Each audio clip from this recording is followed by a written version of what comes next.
Hello, everybody, and welcome to EduMatch. We're so glad to have you here today. So follow along with us on the hashtag EduMatch. And speaking of EduMatch, did you know that you could be the featured person of the day? Check us out at edumatch.org, and under the Get Connected tab, then you will see a place to sign up to be the person of the day. So definitely we encourage you to do that and to get yourself connected. So today we have such an awesome crew with us tonight. So I'm very excited to jump into this topic, which is going to be about restorative practices. So as you can see, we're going to do this kind of Brady Bunch style. So we're going to go from my left, and we're going to go down. And then after that, we will have the two moderators introduce themselves. So Felicia, I'm sorry. Thank you so much for joining us. If you could just please tell us a little bit about you. Yes, my name is Felicia Thomas. I'm from the great state of Texas. I'm an assistant principal, formerly a counselor and an interventionist. And one of the things that I'm so excited about, RJ, is because I've done it in small portions as a counselor, but we're going to unleash it this year at our school. That is sweet. And I have to tell you that you have like the best last name in the world. I'm just saying. That's right. That's right. And to somebody who has a great letter for their last name, then let's go next to Marlena. Hey, EduMatch. This is Marlena Gross-Taylor, live from Nash Vegas, and super excited to be and honored to be part of this panel today. I am the founder of Edu Gladiators and also a district ed leader here in Nashville, Tennessee. And, you know, most importantly, I just love being an advocate for our kids, for our teachers, and for the profession in general, because we do great work. We create the leaders of tomorrow. So thanks for having me here, and excited to share about restorative justice. Awesome. Thanks so much for being here. Very glad to have you. All right. So next we have our two amazing moderators. So I'm going to let them introduce themselves, and then immediately afterwards take it away with the first question. So we'll go first to Victor, and then Kate, if you can please both introduce yourselves, and then you can get us rolling. All right. I guess I'll start. I'll wait for my partner to come in and say hello to everybody. But hello, everybody. Victor, Northern California, East Bay area. Shout out to everybody in East Bay. Hey, hi, Mom, all that, you know. Let's see. What have I done this year? What have we done? We started the Restorative Justice League earlier in the year. We've got the Twitter chat going, co-moderate that with my co-moderator of this, Kate. We co-moderate the Voxer group. And then I just recently, with a bunch of other California educators, started the Cali Ed Chat Voxer group, taking questions, talking about the issues on the Twitter California Educators Chat. So we're doing that, you know. And then, Sarah, you want to talk about the thing? Should we talk about it? We should drop it right now? Let's drop it. All right, let's drop it right now. All right. So we're also going to be working on, all you restorative justice people out there, are you lovely, lovely, lovely restorative justice people? We are taking submissions for a book on restorative justice practices, how they look like in your school area. What are the stories that happen? What are the changes that have occurred? So we're going to be putting that together, trying to get that out, we don't have to do that yet, but we'll get it out. You'll see about it. You'll hear about it. I'll be talking about it, yelling about it, all that. Kate? So, Kate? Yeah. Okay, hey everybody, I'm Kate Zakshevsky. I am, like Victor said, his partner in crime. We co-founded the Restorative Justice League on Voxer back in December on the last Ed Camp Voxer. And then shortly after Victor and I met each other, we said, let's go crazy with this. And we founded the Voxer group that we talk in every week. During the school year, we have our Twitter chat on Sunday night. And then we also play the questions in the Voxer group so that we can get into more of a deeper conversation about all of the topics that go along with restorative practices and creating a better culture and climate for our kids and coworkers and families to be successful in. I'm a science teacher here in New York State. I've been teaching grades 7 through 12 at a school where kids are involved with either the foster system or the criminal justice system. So my kids have some extenuating circumstances going on. But my school adopted restorative practices about a year ago, and we're in a 3-year transition process to where we're going to be implementing and combining RJ with what we're already doing in our schools. We use normative culture, which is more of it's non-punishment based behavior strategies. So it blends really well. And just recently, I've become involved with the Erie County Restorative Justice Coalition, which is a group in my neck of the woods, Erie County, that's working with different schools, Buffalo Public Schools, a number of charter schools, and with community to build relationships and to work on solving issues through talking and understanding rather than crime and punishment, as Dostoevsky would say. So that's us. So look for the book coming. We're going to be talking about that more in the next 2 months, I would imagine. And what else do we have going on? We have our Facebook page. We have the Voxer group. We have a Padlet full of resources that I'm sure we're going to share with you guys. And so welcome. I'm glad that everybody's here. Okay, Sarah. All right, wonderful. Well, it's so glad to hear from everybody. So just wanted to turn it back over to the moderators. Y'all can go ahead and start throwing out the first question. Okay. Kate, would you like to go evens and I'll go odds? Sure, evens. Okay, yes. All right. So, panel. $1 million question to begin with. Why should schools be implementing restorative justice practices? Who would like to answer that first? Okay, I'll take a stab at it first. All right, go ahead. So throughout my career as teacher, principal at all 3 levels, elementary, middle, and high, and now as a district leader, one thing that I know is that how we're currently approaching discipline is not working. We often talk about the repeat offenders, and we even have catchphrases for the kids that are frequent flyers in the principal's office or, in detention or ISS. And so I think it was Albert Einstein that said, when you keep doing the same things, expecting different results is pretty much insanity. I feel like right now, all of our schools are struggling with the same type of insanity.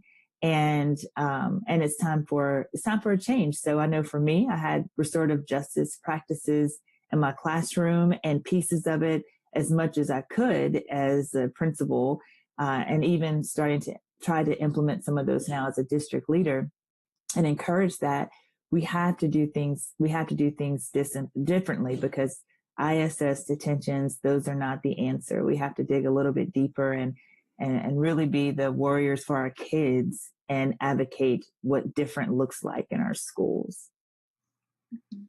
Very good. Totally. Mm-hmm. Totally. Kate, you had something to add? No, I'm glad that you're here, Marlena, because I know from the Voxer group, you have so much to say. You have such great experience, and I'm glad to finally meet you kind of in person. Virtual. You participate in our book, because I think that you would have a great voice for that. Absolutely. Happy to do that. Felicia, Yes. Would you like to add to the conversation? It's Love Fest we have going on. Yes, I would love to. I totally agree with Marlene. Can you hear me? Yep. Okay, Yeah. I totally agree with Marlene. One of the things that I've noticed, being a counselor as well as an assistant principal, is that a lot of times, most of the time, our kids who are our frequent flyers, they don't have those social emotional skills. They haven't had anybody talk them through, why did you do this? What was your thought process? Helping them figure out how to handle their situations better. And one of the things that I always would tell teachers is that they don't have a lot of tools in their toolbox to be able to deal with these different situations that occur in their lives or these triggers. And so I think RJ does that for them, and building that community and having them talk out conflict, it teaches them how to have new tools to handle those difficult situations. And I think that does decrease our frequent flyers. Hey, I'm with that. Kate? Yeah, I agree. And great that you brought that up because this week we just started summer school at my school, and I have some of my kids that I've had last year, but I have some new kids as well. And we just went through training for TCI, which is Therapeutic Crisis Intervention. And part of that is something called a life space interview that you would use usually after some type of traumatic or upsetting event at school has occurred. And within that life space interview, it's talking about, so this is, what happened. How are you feeling when that happened? And connecting the behaviors to the emotions.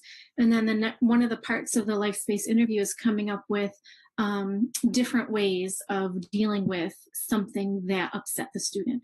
So we work with them on identifying alternatives to their responses that could be a lot more beneficial for everybody in the classroom, and that it would result in less of an emotional reaction to whatever situation.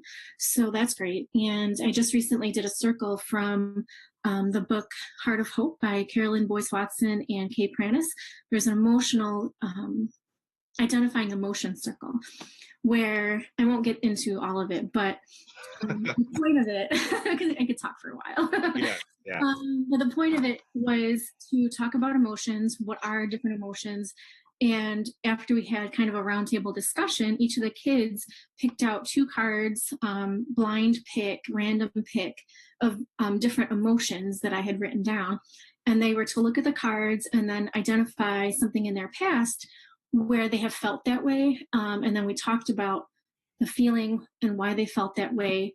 And then we talked about the physical aspects of those emotions. So to connecting the emotion to like a physical feeling or behavior.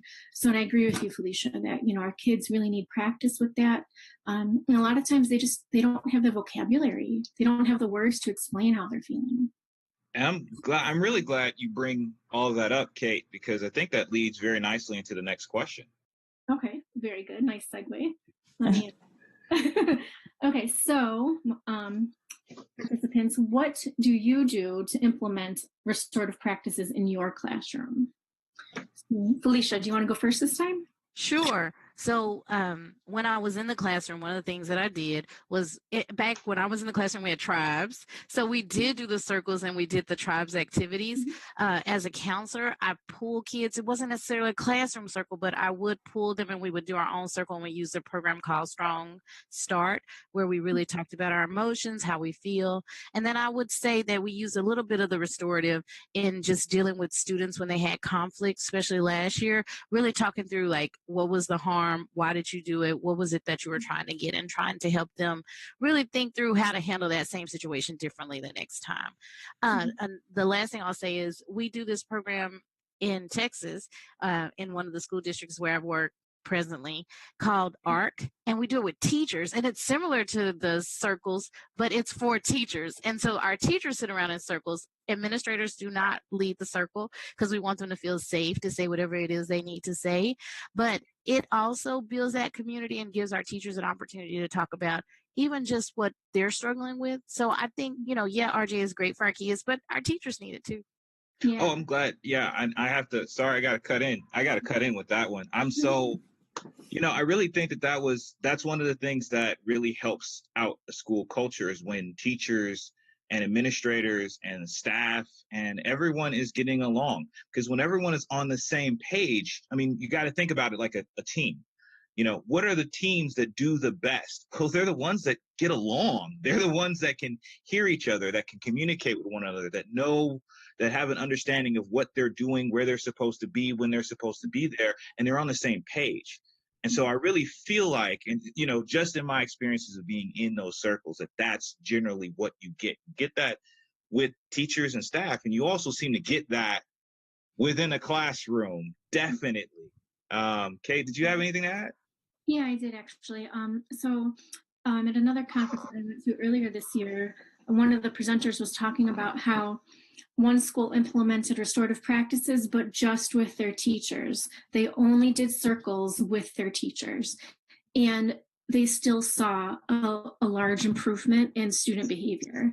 Like you're saying, Felicia, all of us need to feel that connection and the safety and the trust. and be able to express our emotions. So it's helpful for everybody. Mm-hmm. Okay, and then Marlena, would you like to answer the question? Yeah, actually, I'm multitasking. I'm putting it on Twitter too, but two things. From a teacher perspective, when I was teaching, one thing that I started out with was teaching the novel Touching Spirit Bear by Ben Michelson. Yes, we do that. Favorite book ever to teach restorative justice. And I did it at the very beginning of the year. And I did not, I'm be very honest, I did not care what the scope and sequence or any of that was, because the first 2 weeks you're building culture, setting your procedures in place anyway. So this is how I did that. So I laid the foundation for restorative justice, what that term is, what it looks like. So the kids were able to really see what it looks like through the eyes of the main character, Cole, in the book. And then we use that as our grounding point. If situations happen, or as we would have circles, we would reference that book throughout the entire year. And it was a great way for the kids to understand on so many levels about discipline, right and wrong, the gray in between those areas, the purpose of having to restore balance in the situation. Many of the kids read the second book on their own after, because they loved it so much, where Cole is the lead in the second book and leading restorative justice practices in his school. So we started there, and it just really set the tone for the community in my classroom. As an administrator, one thing that I did, and it kind of goes back to what you said, Kate, is I actually had all of our teachers trained in CPI, not even our gen ed teachers, not for the restraining piece at all. We had a very high population at one of the schools I was principal in of exceptional children. But when people think of CPI, they think of restraint. The majority of CPI is de-escalation. Restraint is your last option. And because I had so many special ed teachers and new ones that went through that process, they were like, everybody needs to be trained in this. Like, everybody needs to be trained in the de-escalation and really understanding how to pause, how to dig deeper, how to give kids a break and space until they come to a place where they can communicate and talk and understand and really be ready to listen. So our whole school went through that CPI training process. That's awesome, Marlena. And it's interesting. I'm glad that you brought up the restraint piece, because I was a little nervous to say that has something to do with TCI, because I didn't want to give people a bad picture of that. But the end point of TCI, if you've exhausted every other option, you've been proactive, you were able to set up your classroom and your relationships in a way where students felt safe and could explore their triggers without getting to a physical point, or you de-escalated what was happening. If you went through all of that and you ended up in some sort of a physical restraint, then you would do this life space interview afterwards. But I've actually done a life space interview 3 or 4 times this week without there was no physical restraint whatsoever. But it was just a way to help the kids work through their triggers in exploring other options of response that was very helpful. So you can use that without even going to that restraint piece. Absolutely. I mean, I look at the strategies that they teach in there. To me, those are basic strategies that every teacher, gen ed, should have included. And so the teachers, my special ed teachers, saw that like everybody could benefit from this. And I think it goes back to maybe, Felicia, what you were saying, that our teachers need that training on how to de-escalate. They need training on strategies instead of hitting the button for the office right away.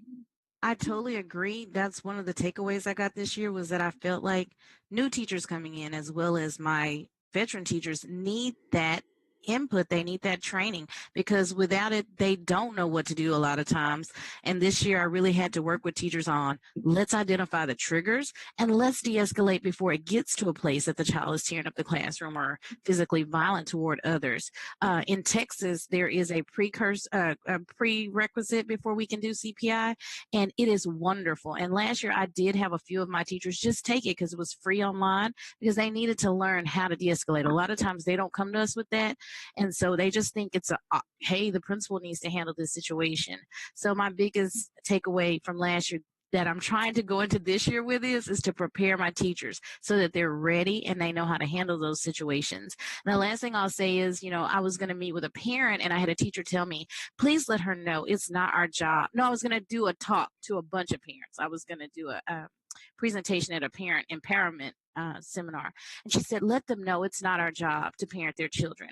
And I said, no, that's what you don't understand. When we work at a Title I school, that is our job, to parent their children and to give them the skills they need to be successful. Yeah, I think, building from that, Felicia, I think that's, we can sit and say, that it's not our job. And it might be on paper, quote unquote, not our job. But realistically, I mean, we're either going to need to teach them how to do it or continue this trend of just criminalizing behavior. And that's not working. So, maybe it's something that we, if you're I'm not trying to hurt anybody's feelings, but if you're one of those people that believe that my job is done in terms of teaching these children once that bell ends, I'm sorry, but you're gonna still have that issue because somehow this kid has to learn how to socialize in an appropriate manner. And if you're not going to teach it, well, then they may not learn it. And that's something you're going to have to deal with. Now, just, anyone else want to, because I don't want to move on before anybody else got something else to add. I want to get all your genius ideas out there for the world on the record. So people, because I'm assuming that people are coming to us and looking to us for a beacon of help and light and hope. So implementation strategies for classroom for the good of the order before we move on. Any others? So, and of course now I completely lost what I was going to say, but what is it? Yeah, so that's exactly part of the conversation that we're having in our Voxer group right now is the social emotional learning and how teachers in, a teacher preparation program were not prepared to successfully deal with real life of our kids. We're trained in how to deliver content, how to create a really awesome lesson plan, background of classroom management, psychology. But when we get to school, one of our members was talking about some incredibly traumatic experiences that some of her kids, even in kindergarten and first grade, had experienced, and she had no idea how to handle that. So we need to provide more resources for our teachers to understand what our kids are going through and how to help them.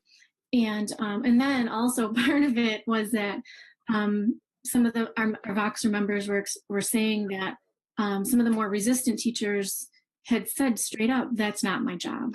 But as we all know, especially, and I like how you brought up a Title I school, Felicia, because there are a lot more needs there in terms of being more for the kids than just a classroom teacher. But it is our job. We have these kids for 6 hours a day or more sometimes. And they look to us, we're models, even if we don't realize it or not. They see our interactions with other kids, with other adults. And that either reinforces what they're coming to us with or helps them see a different way of interacting with people. So that's what I want to say. Okay. Yeah. I'm sorry. Go ahead, Victor. I just got a question. Someone hit me on Twitter with a question, and I just want to pose this out there because I think it's relevant to our conversation currently. David S. Atkins. Hey, what's up, man? All right. David S. Atkins asked, how can we help students experience accountability, accept responsibility, and identify ways to repair the harm done? I have an answer to this, but does anyone want to go first? I can go first. Well, so identify accountability. Usually when we do circles, we ask the individual who would be the offender, what was your role? What role did you play in the experience? And then from there, we can talk about, why was the harm committed? And it's always great, I think, to come up with, have the kids or the individuals involved come up with their ideas on how they can repair the harm, because I think they're more likely to go through with it and it'll be more authentic. So that's me. Okay. Anybody else? Well, Kate, before I answer your question, Victor, I just want to share something, because Felicia, you mentioned it, and Kate, you mentioned it as well, about how our Title I kids are sometimes our neediest kids, and I'm gonna respectfully disagree, and here's why. Because all of our kids need it, and I know this to be true. I've worked in Title I schools for a majority of my career, actually, but when moving here in Nashville, when I was a principal in a very affluent area here in Nashville, just south of Nashville proper, one of the most affluent in the country, the most affluent here in Tennessee. And what I saw, and I'll be very transparent, I thought, well, wow, this will be a great transition, especially as a principal of an affluent area. Everything should be really copacetic. The kids should be, as I call it, teacher proof. Everything's rocking and rolling. They have just as many issues as our Title I kids. They may look a little bit differently, but the social emotional piece is as needed, if not more, because they have a sense of entitlement in the affluent areas that could be just as devastating to their characters as children, as adolescents, whatever the grade level is, as those that might have a lower socioeconomic class. So I found myself using these restorative justice practices even more so in an affluent area, as I did when I was teaching in a Title I area. I kind of want to clap for that, Marlene. I'm with you. All right. I'm with that. I'm with that perspective, because that's a perspective I don't really have. So, I'm really with that. You got the answer to my question, though. Yeah, David's waiting on you. Okay. So I hope I get all of the question answered for you. And if not, let me know. Okay. I think it really starts first with setting that norm for your class, and having your kids write goals and see where they're coming from. What do they think the norm is when situations happen? So I think having that time, especially in those first 2 weeks, before you even maybe really need the hardcore circles and practices, getting the kids to know each other so they can learn to connect with each other, setting those goals of what they want their class to look like, their school to look like, how they want to contribute in that manner, I think is really, really important. But you also it helps to have the support of your administration as well, so they can make sure that the practices that you have in your classroom that are restorative justice, they are supported in the central office piece. And here's what I mean. I did not send kids to the office unless it was a zero tolerance, like the drugs or alcohol, the things that, you just have to do for the most part. But if it was anything less than earth shattering like that, the kids, I took care of it myself. I wasn't afraid to call parents. I wasn't afraid. And when I say call parents, not to complain, look what your child did. This is what happened. I'm going to need your help. We need to problem solve together how to support your baby, because your baby's my baby when they're here at school. And using those words with those parents so they really understand that you love their child, I think is really key. So I think having that administrative support helps. And then lastly, we have to teach our parents what we're doing in school, because a lot of our parents don't know how to parent their Generation Z students, their kids right now. And so we need to give them strategies that can support them. And that also goes along with what we're doing at school. So there's not a complete shift. Perfect world, there's some continuity between what we're doing at school and at home. Perfect world. And we should always be striving for that. But we have to really look at our parents as partners and equip them with the tools that they need so we can really help their kids focus on the main thing, which is learning and growing. Felicia, did you have anything to add before I answer? I got my answer. But Marlene, I love that answer. Kate, it was great. We're just this panel. Love this panel. Felicia, you got something to add? No, I think that Marlena covered it. I will say this though, Marlena, I agree with you. The issues are a little different on the affluent side, but they still too do have issues that need the restorative piece as well. One of the things I want to throw in here though, when we talked about teachers just needing to have that training piece, is that I think when kids have been through traumatic experiences, teachers haven't been trained in counseling or psychology, and they don't understand that they've dropped down to their lower brain and they cannot make wise decisions or process through what happened when they're in their fight or flight. And so we really have to teach our teachers that when they're in fight or flight, we've got to give them the opportunity to calm down and give them the skills that they need to calm themselves down so that they can get back up to their upper brain and be able to make wise decisions or have a rational conversation about what has happened. No, that's beautiful. I liked our third and fourth question, so I'll combine them. And I'll I guess I will. I don't know if I will. Kate, you want to in some way while I answer? You might be able to, because you're asking the fourth question. But so I'll answer this question real fast. David, I love this question. How do we help students experience accountability, accept responsibility, and identify ways to repair the harm that's been done?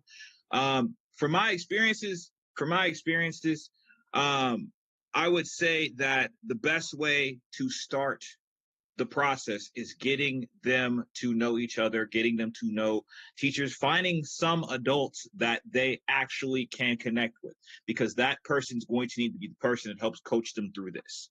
Because if they already don't have the ability, or they're having trouble with being able to accept accountability and to accept responsibility and to identify ways of repairing the harm, then they're going to need someone to help them do that. So that's going to take someone that they trust.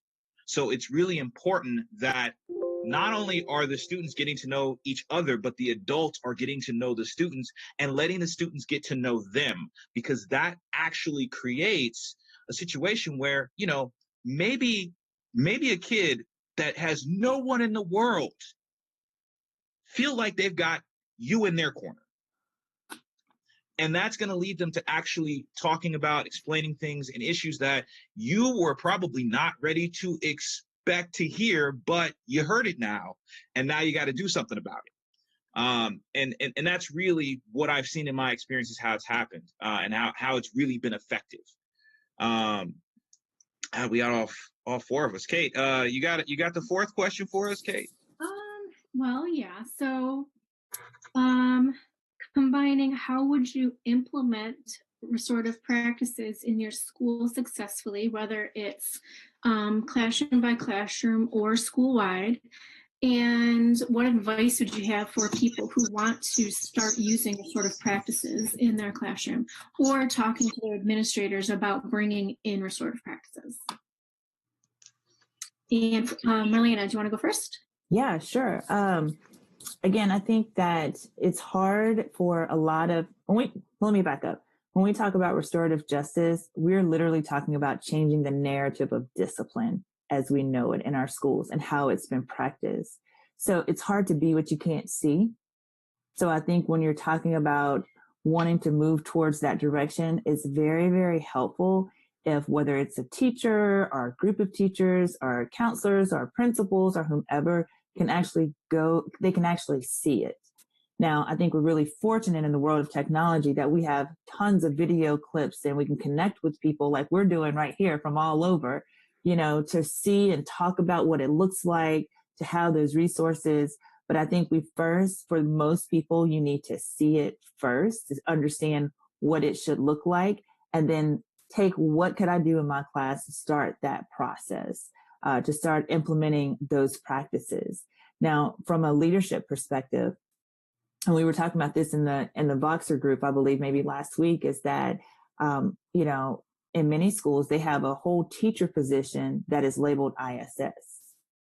So if a district or a school is really serious about changing the narrative of discipline in their building, let's start there and actually use that teaching position to teach. But let's come up with some training, leveraging the counselors that are in our buildings that do everything but counsel, it seems like, because we're in a test-driven education world right now. We're moving away from it, thankfully, but we're still in that space. let's leverage the expertise of our counselors, of our social workers to help give us some strategies to our teachers so they know, like, okay, if ISS is not an option, what am I going to do with this kid? How am I going to help this kid? How am I going to help them? Because at the end of the day, that child is still coming back to your classroom as a teacher. And so we have to have some type of balance restored so the situation won't be repeated. Mm-hmm. Excellent answer. Leisha, what would you like to add? I totally agree with what you said. This year, what I'm proposing is that we're bringing in a person who has experience with restorative. She practiced it a lot last year on her campus, so I'm hoping that she'll come in and do a training for us. But I'm also suggesting that we roll it out through the circles with the teachers. So we're going to practice, like, how does the introduction circle look, so that our teachers have something to base that on, and then showing videos like Marlena said so that they can see it, because we really can't go anywhere, but we do want them to be able to see what it looks like. And then just a soft rollout in that it's not mandatory, but here's what we would like you to do to build this community in your classroom. So that's kind of the direction that we're going to go in this year, giving everybody the literature that they need, but try not to overwhelm them. But I will say that it being an administrative decision to try it, I think makes a difference in it being a school-wide thing. Whereas I know someone on the Voxer was sharing that she was doing her class, she tried to get administration and they wouldn't. Well, this is a rollout from our district. They're saying we have way too many African-American students who don't contribute. They're like not the major part of our population, but they make up the major part of our discipline referrals. And what's going on there with that? So one of the things that we're trying in my district is the restorative piece, because we are trying to figure out how to deal with that disproportionality and to make those numbers more balanced. Mm-hmm. Yeah. So a few things. Recently in the training I went to yesterday, the facilitator was talking about what his experience, and he had started at a school in central New York, and he was the administrator, and he said, as an administrator, okay, everybody, this is what we're going to do. We're doing restorative justice. Here's the training. Okay, go do it. And he ended up having a lot of pushback, as you could imagine. And what he said that he learned from that experience is that you want to start with the teachers who are already interested or who already feel like they would be successful at doing something like that, or who are ready for a change. You start with them. He called them the pioneer group. You work with them, do trainings, work in circles, and then facilitate, help them facilitate circles in their classroom. And then the teachers who are not that interested, or who were not thinking that restorative practices would work for them, they could see these pioneers out there working this process, and then seeing the success that they have. And then eventually some of them would become the settlers group, where they would move into this new, story of discipline in their school. And then they would, take the training and whatnot. But I also agree with you need to see it. You don't really understand what a circle is like, or what circle processes are like, until you're either in it or you're seeing it, right? So there's a ton of great videos out there. Oakland Schools has great stuff. And a lot of the things that they put out there are circles that are actually led by students, which is really great. And then there's also a video that I put it in our Voxer group about a school in West Philadelphia who was one of, I think it was the most violent school in that area, where they were having, fires lit in trash cans during school, on a daily basis. And they brought in restorative justice and practices, and the whole school climate changed. The kids felt safer. And a lot of the discipline or the referrals and the suspensions dropped, and a lot of kids were starting to attend school more. So, okay. And Victor, what do you got? Well, I've been tweeting. I tweeted a couple of things that I think are definite considerations when you're talking about implementing RJ school-wide, and I got some things I didn't tweet, so maybe I'll have to tweet them in the page. I would say with this, you've got to change your mindset. You have to operate behavior in your classroom, not looking for things that students do wrong. but looking for clues or signs that something isn't quite right with them. Because if you can figure out that something's not quite right with a student, you can probably predict if they're going to have a bad day. And if something is going to happen, or if something could happen. If a student walks in and they look obviously tired and they're yawning, they might fall asleep in your class. It could happen. If you see a student walk in and they're in tears, they might not be in a position to actually do work in class. So do consider what is going on in your student's life. And let's just be completely clear. Life is crazy, and we all know that life is crazy. We as teachers and educators, we have bereavement leave. Someone dies, we could take a couple of days. They don't have that. If they're sick, if we're sick, we can have a sick day. They don't have that. Yeah. There's no sick days. You're here or you're not here. You're absent or you're in school. So do keep in mind that you want to keep some sort of idea of what is going on in your students' lives, and adjusting to that will make this a lot easier. But implementing it school-wide, you need a culture of care. You need counselors. You need resources to therapists, to outside counseling, to family counseling. You need helpful community members that are willing to come in and take some of the burden of talking to and mentoring students. You will need mentors. You will need mentors. You will need people that students can trust, and that they want to trust, and that they want to like. Because let me tell you, there's going to be a few that's going to need someone. And if you got that person, if you got a go-to person, or you have a couple go-to people that are just really friendly, really great with the students, they're going to be really helpful with this process. They really are. But like I said, it starts with a mindset change. It starts with a very big mindset change. Looking at kids not as problem kids, but as kids with problems, basically. Yeah, so. Exactly. And I wanted to say also, like, the fundamental piece of restorative justice practices, TCI, CGI, all of that other stuff, the first thing that shows up in your little training booklet is building relationships. That's number one. You want to build relationships with your kids. Yeah, it's going to take some time away from content at first, but the better relationship you have with the kids, the more willing they're going to want to do anything for you. When they know that you're there for them, you trust them, you have their back, then they're more willing to take risks and participate and show up and share. Get the other students who maybe aren't on board, get them on board. So, well, and just to add to that, and this is a shout out to all my middle school peeps out there. The fundamental practice of middle school is having that advisory time where we focus on, as a middle school teacher, we focus on, of course, helping kids adjust to all the crazy changes developmentally that they're going through, physically, emotionally.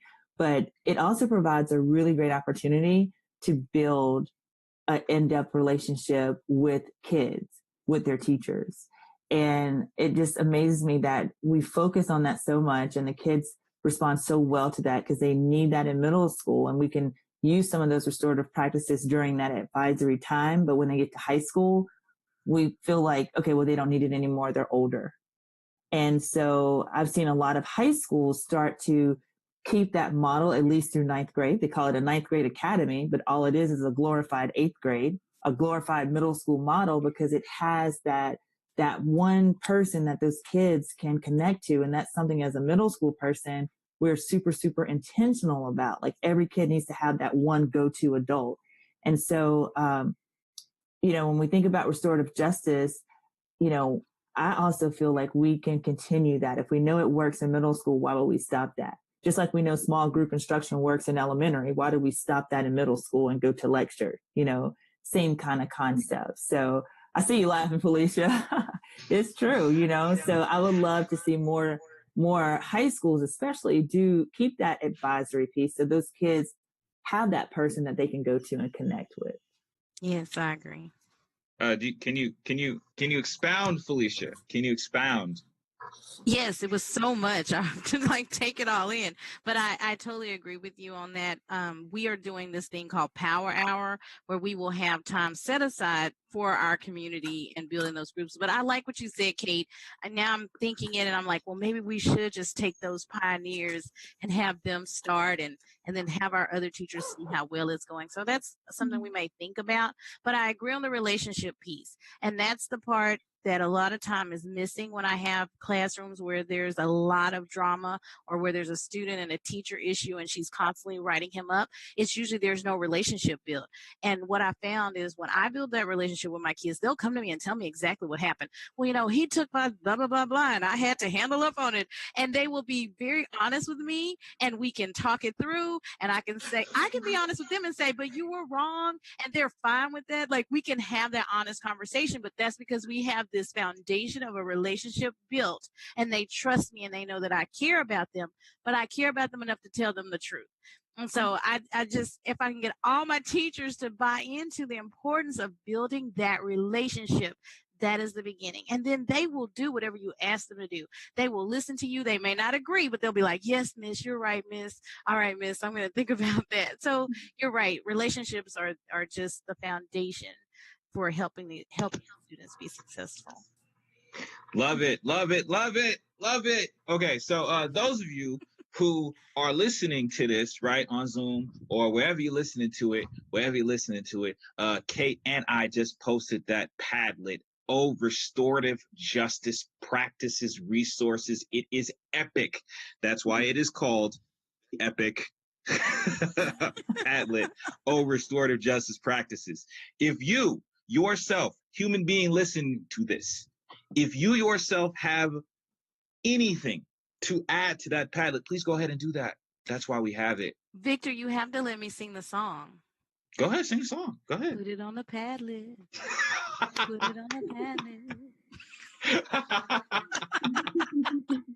Oh, that's a boxer chat stuff. Y'all don't, if you're not in the boxer chat, you won't know nothing about that. You have to be in it. You have to be in it. We talk. Real talk. Boxer chat. We talk a lot. We talk about this, talk about issues, all types of issues. That Twitter chat is coming back. Kate, when are we bringing that back? Is that August or September? When is that? Well, I would imagine first week. Well, maybe the first week before school starts. I think that'd be a good kickoff. Mm-hmm. All right, so maybe like August, probably August. Last week of August, something like that. Yeah, sure. Yeah, that works for me. That work for you guys? You guys good with that? It's good. That's good. Oh, awesome. Yeah. Victor, should we tell him about that Ed Camp Global Change? Yes, we have that. Chat boxer global thing, tweet thing. Yeah, there's so much stuff on Twitter we're gonna be in. There's the Ed Change chat global thing, and then there's the goodness. Oh, there it is. Sarah's hitting me up. The Ed Change Global, the Ed Camp, the EduMatch Ed Camp. We were doing that. We're gonna do like the Phys Ed Summit. We doing the Phys Ed. All right, we're doing the Phys Ed Summit. Yes, let's do it. I didn't know. I'll do it. Yeah, I guess we own it. We're doing so much. It's so silly. We're gonna be everywhere. Well, not everywhere, but everywhere. We're gonna do it like a world tour next.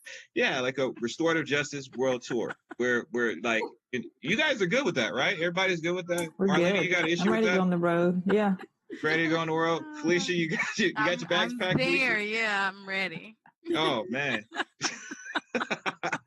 Let me look through Twitter and see if anyone else put a question up. I love the question that David put. Let me see if I got any others.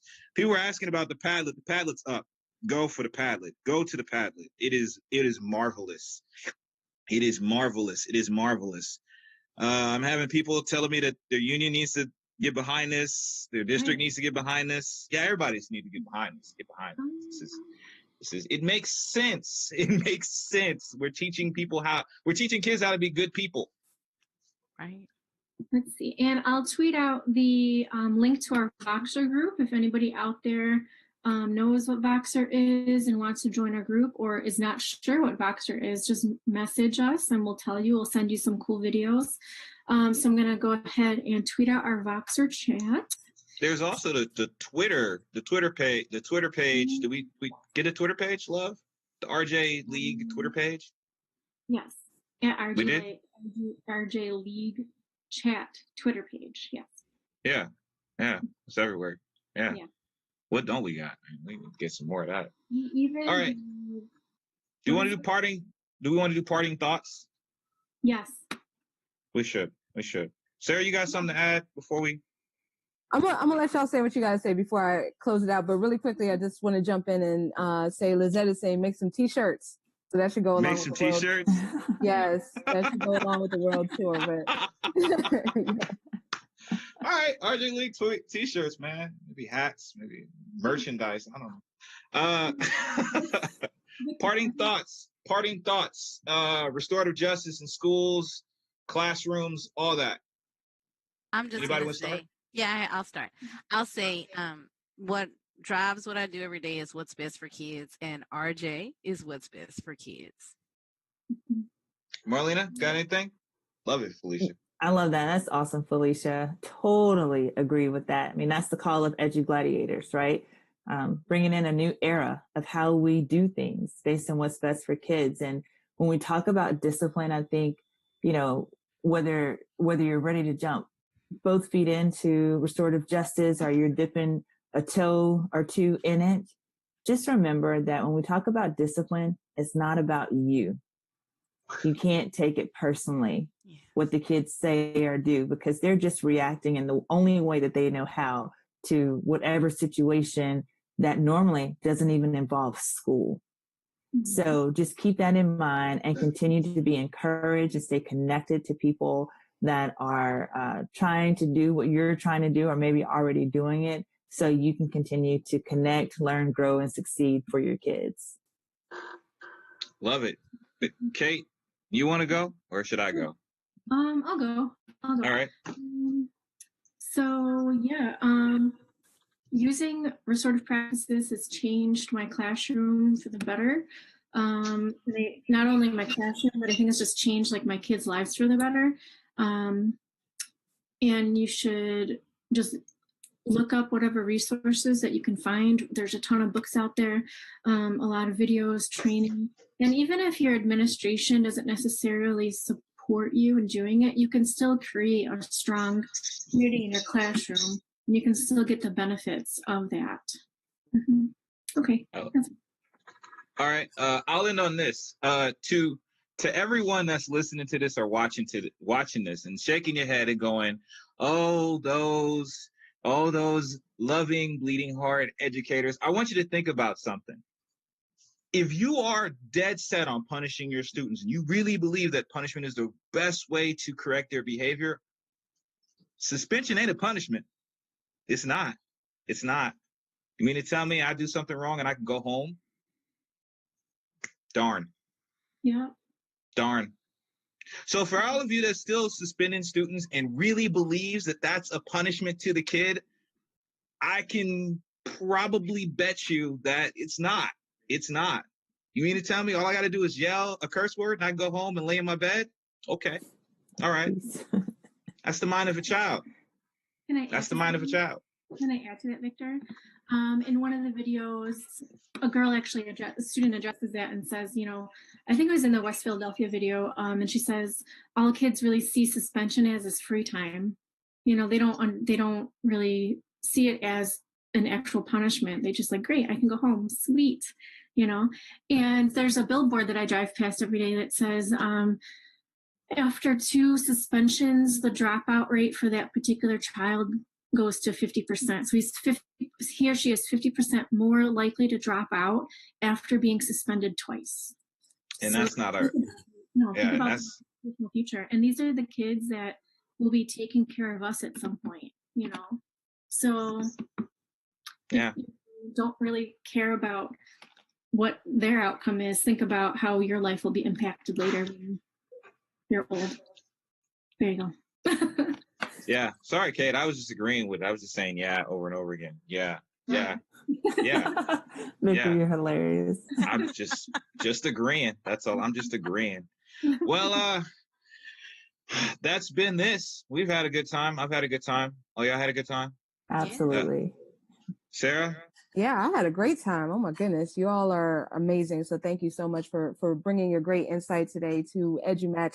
The back channel was on fire. So shout out to everyone who's here today on panel. Shout out to our 2 moderators. Shout out to everyone who is tweeting with us, watching, lurking, YouTube living with their comments. So great stuff, great stuff. Just wanted to remind y'all that the EduMatch cookbook, Recipes for Ed, #Recipes for Ed, is now out. You can get it for free, or you can get like a physical copy or a Kindle copy. Just check out our website, edumatch.org/books. So the audio from this session will be available on iTunes, Stitcher, Google Play, and anywhere you get your podcasts. So just check it out. It'll be out in a couple of weeks, and we will be tweeting the Twitter transcript from Participate. Next week, we actually have a double header. So come back at the regular bat channel. 6 p.m. we're going to be talking to Charles Bachan, and he'll be talking about gaps in curriculum. And 7 o'clock we will be talking to Eric Francis, who will be talking about asking the right questions. So definitely, if you want to be on panel for either or both of those, then just sign up at podcasts.edumatch.org/sign up. All right, let's see here. Wanted to give another shout out to EdChange Global coming up on July 28th. So check that out, tiny.cc/EdChange Global. EdCamp EduMatch coming up August 5th. So edcampedumatch.org, and the PhysEd Summit. So you can check that out. Check them out with their Twitter handle at PhysEd Summit, and the link will be there. In addition, just one more announcement. So major announcement. If you head to our website, edumatch.org, then you'll see there on the homepage, scroll all the way down. We have new community guidelines in place because we've just grown exponentially thanks to our members. Thank you to everybody for everything that you do and everything that you bring to the table. So it's about that time, YouTube has them, Facebook has them, every community, when you start reaching a certain level, then you have some kind of norms in place. So right now, our community review period is open. So if you would like to weigh in on that, then you have comment rights at getconnected.edumatch.org/edumatch guidelines. So that's it for this week's episode. Thank you again to Felicia, to Marlena, to Victor, to Kate, and to everybody who is tweeting, watching, lurking with us. And come back next week. And it looks like my computer is frozen, so I can't stop streaming.